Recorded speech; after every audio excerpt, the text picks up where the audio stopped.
Tom, welcome to the show, man. Super excited to have you on. Excited to learn a little bit about your story and your background and how you got to where you are today. But just to begin with, who are you, what do you do, and where are you from? Sure. So excited to be here. Thanks for asking me to be on the Of podcast. course. So, like I said, my name's Tom Siron. I work for Barnhart Crane and Rigging, which is one of the largest crane and rigging companies in the United States. I've been here with them for about 12 years. Kind of got laid off from another construction job back in the last recession, 2008, 2009 timeframe. And I got hooked up with them, and I've been with them in this position ever since. I work out of our Chicago office, and then most recently we just did an acquisition in St. Louis. So Awesome. I'm working in that market as well now. So it's been a great thing. I wish I would have known about it back when I was like 19 or 20 and made it a lot longer career than what it has been so far. Awesome. Right. Tom, how did you get into construction? Kind of hitting kind of a long story, but to make it really simple, when I was growing up, my parents lived next door to a guy named Junior Cool, who started a Vermeer dealership in Eureka, Illinois. He came direct out of the factory, and they grew next door, and that's how I got to know the Cool family. And eventually I got into sales with them in that field, and then kind of took it from there. I worked with them for a while, and then I moved on to Sunbelt. I don't know if you ever heard Sunbelt Rentals. Mhm. I worked with them for a little bit, and from there I went to Barnhart.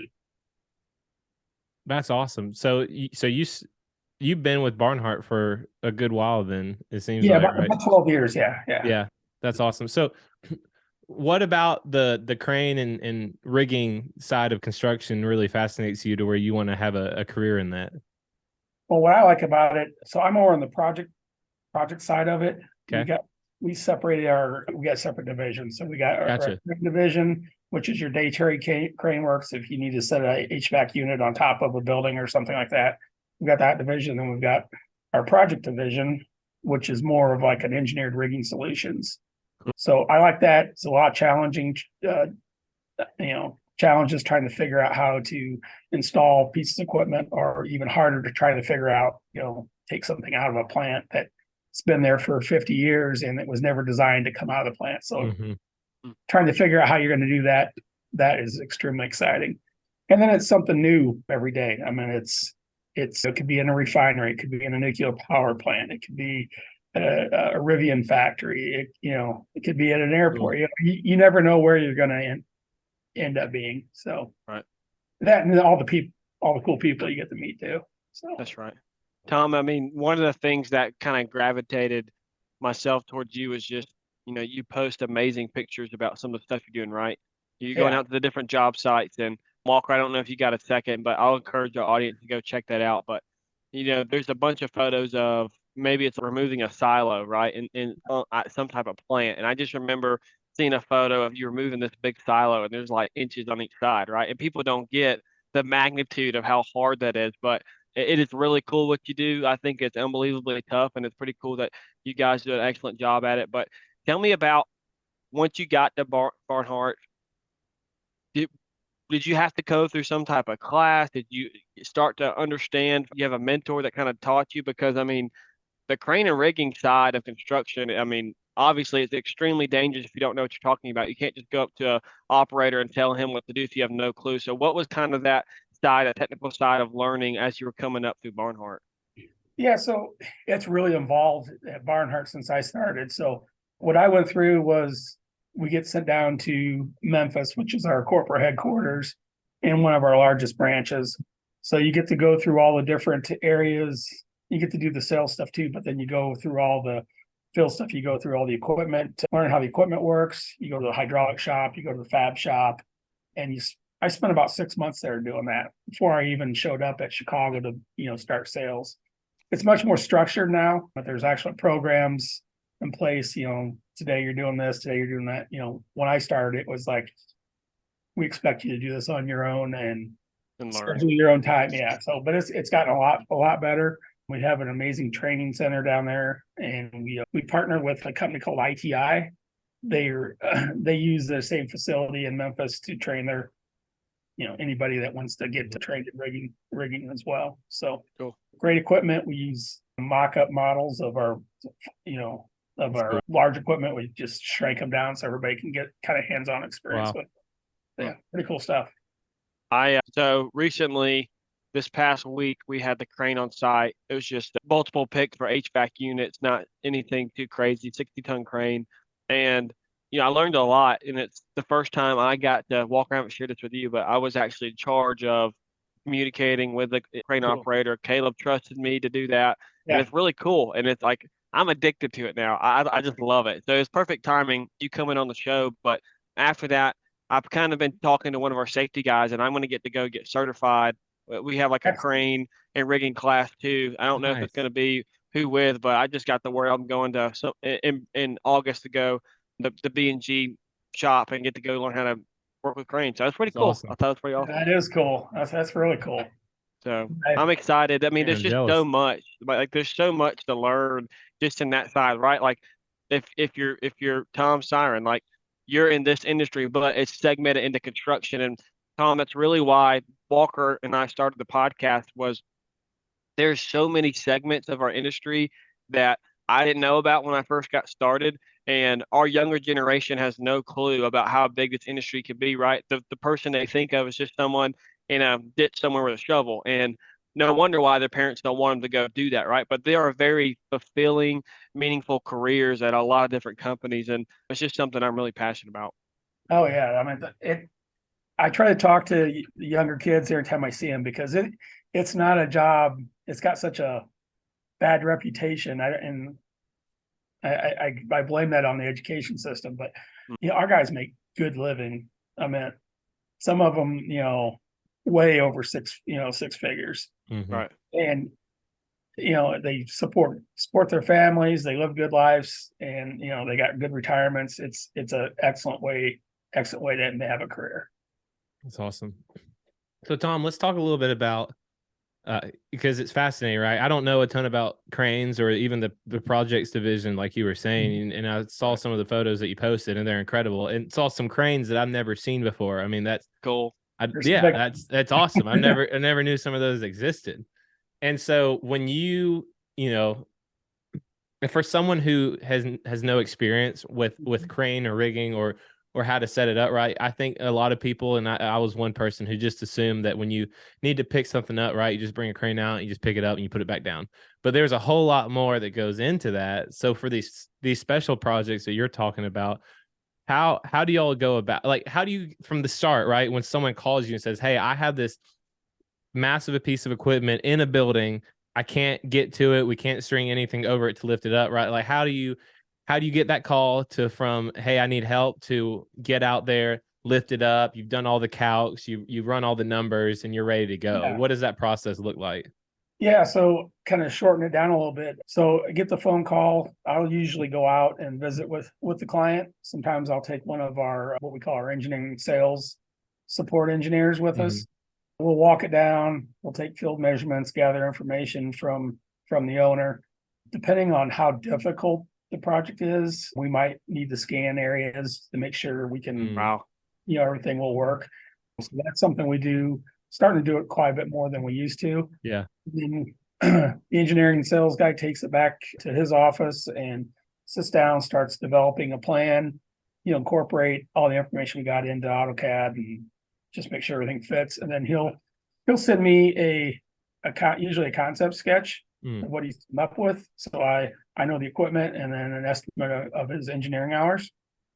And from that point, we develop a proposal, give it to the customer and walk them through it. What's it gonna entail as far as getting to the point where we can remove or install the equipment that they have, and then just keep developing it from there. They might have questions, we'll go back, make some revisions, they'll tell us, yeah, we can't take this piece of equipment, or, we can't take this steel out, or we can't take this cable tray out. Yeah.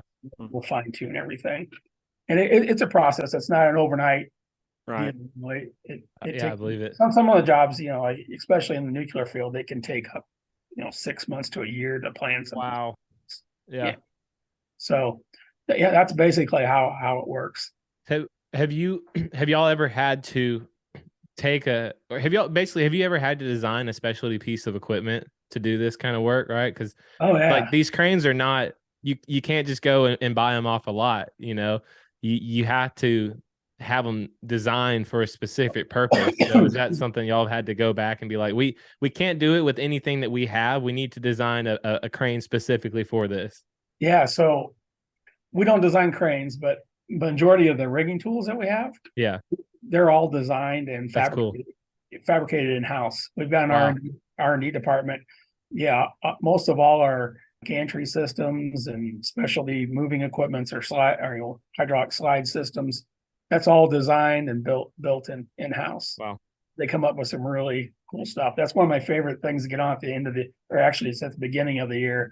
The R&D people put a presentation on for the company, cool. showing all the tools that they developed over the year. So That's cool. Do y'all have a process to where, you go get that certified, or is that just something y'all are more familiar with within the company?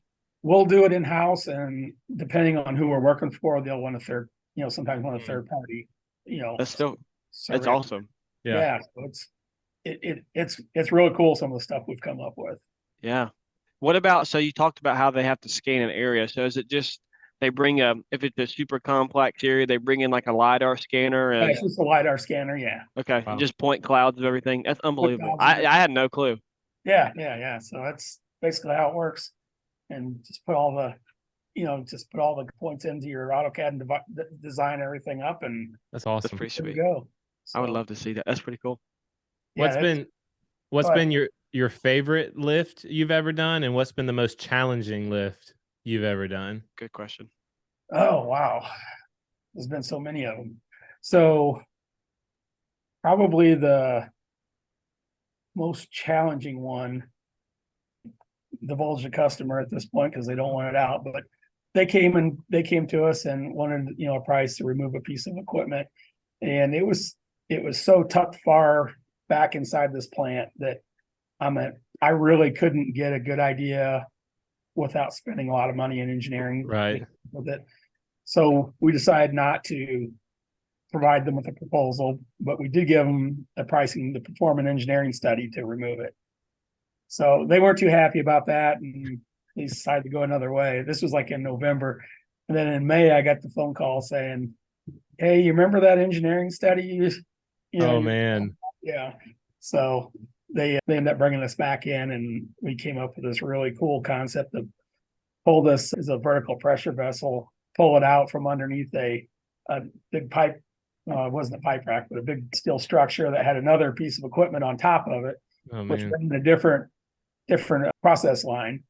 Hmm. So our method kept them from having to pull that off and the steel out. We were able to keep that other production line going while we pulled this one out. So That's cool. That's we ended up insane. saving them. Yeah, I think they said that we ended up saving them. It was like $700,000 a day. Oh my that god. other if that other line would have been shut down. So I yeah, believe it. that one was pretty cool. And some of the toughest lifts though are, believe it or not, are the small things. Mm. Everyone, you hear about Barnhart, everyone thinks about all the big stuff, but we do a lot of small stuff too. Mm-hmm. Some of it's really tricky, tight spaces and going around corners, and you'll use 5 or 6 different types of our tools that we have just to get it out of the building. So there's just numerous jobs like that. That's wild. Yeah. It's pretty cool because again, you're painting a picture. So for people that aren't in our industry, when they hear stuff like, there's a process pipe and that saved $700,000 for the owner, they can't really picture it. But think about this, like, all right, for anybody in the world that's listening is in the construction industry, think about if Amazon just built this big old warehouse, right? And Tom is in charge of, I got to go figure out how to take apart part of this warehouse without having to mess up anything that's going on in this facility. And I'm going to save that customer $700,000. Like, that is unbelievable. Like, that's amazing. And one of the things that I love about construction is it is one of the most challenging fields, but it's also, it could be challenging by the hurdles you put in front of yourself. So I say that because there's a lot of people in the industry, when they have something challenging, they just keep it to themselves. They don't want to go find team members that could help them. If they don't know the answer, right, they're afraid to reach out and say, hey, I don't know, can you help me, right? Like, or hey, Tom, I've never done this before. I know you're the crane expert. I know you're the guy that has all of this engineering and staff that can help me.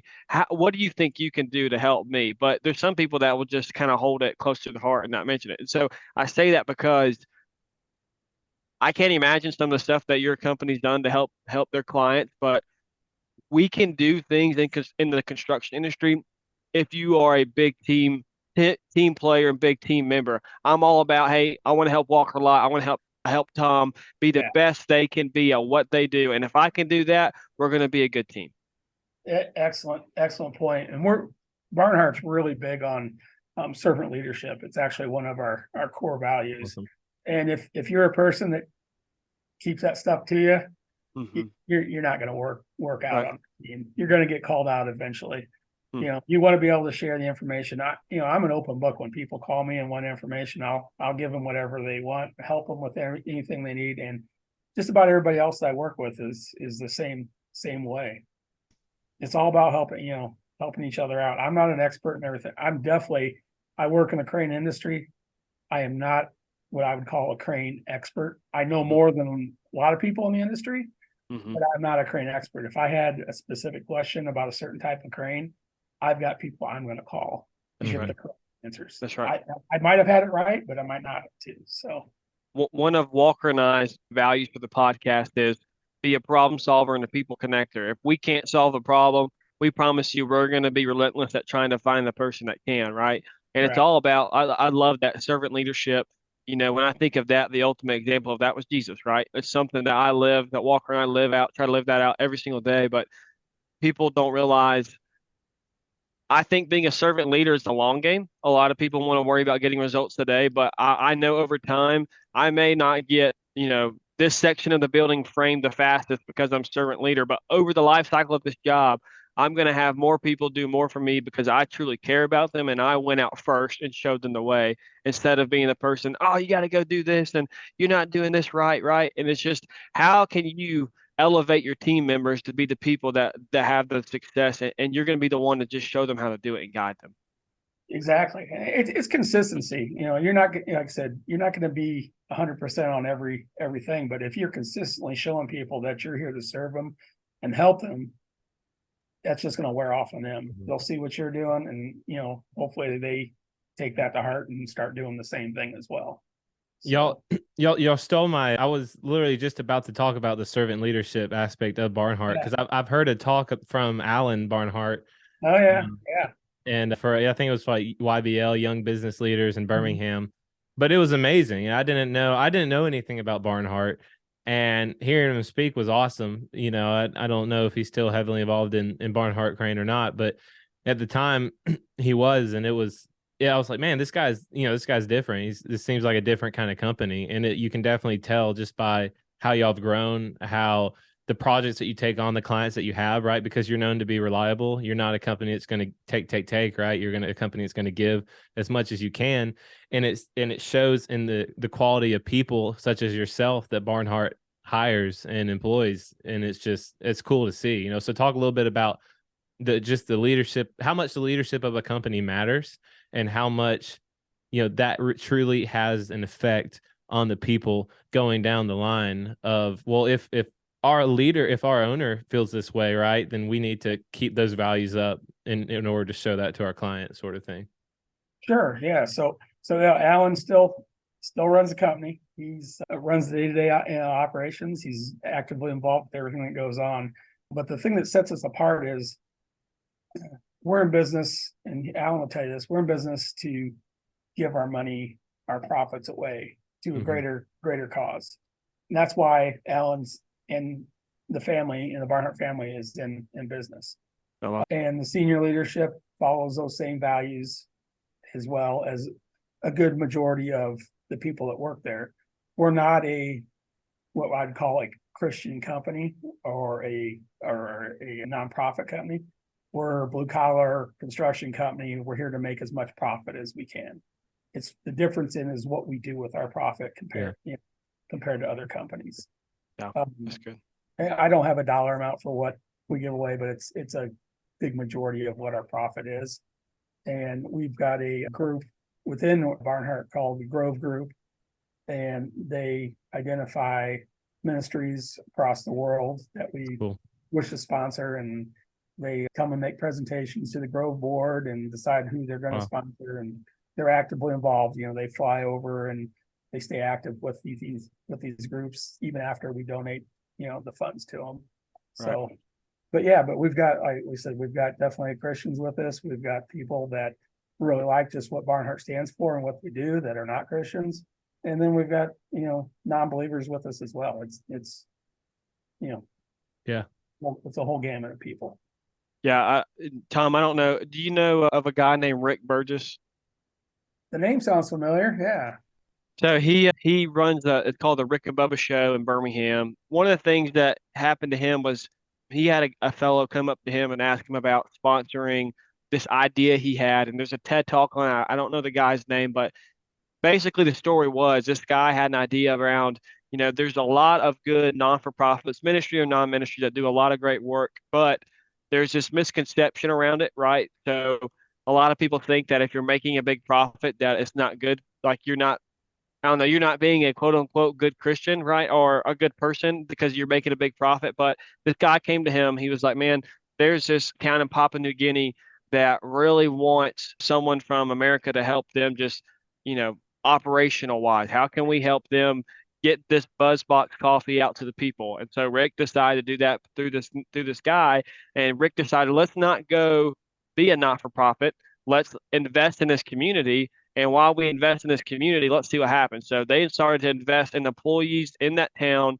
They started to run a business. And now, man, that whole town in Papua New Guinea is just doing outstanding. And I wish I could go take you to what the resource was, but it got to the end of it, and Rick was talking about, I am here to make a profit, but I'm also here to help the people in Papua New Guinea and also teach them about the love of Jesus, while also taking that profit and continue to give it back to others. And so, right, like there's all different types of things, right? Like people that listen to the podcast, they're not just believers, right? We have non-believers that listen, but we hope by how we live our lives that, man, there's a light in us that they see. We get an opportunity one day to share that with them. And so I thought that was really cool because I did some research beforehand, just looking at what y'all do, and you're part of the Kingdom Group companies. And I thought that was, that's just another thing that I love about what you guys are doing, especially some of the posts that you've had on LinkedIn. It's just, it's unbelievable. Yeah, I've never heard of anything like it before until I started working with Barnhart. And like I said, I'm impressed about the Kingdom Group of companies, because there's about 5 or 6 of them now. We all do the same thing. We all have the same business model. Might do things a little bit different, but for the most part, it's the same business model. And that's what it's really all about. I mean, we're not going to be here, forever, and you can't take everything with you. I mean, what if you're not here to help people and serve people, what are you really doing?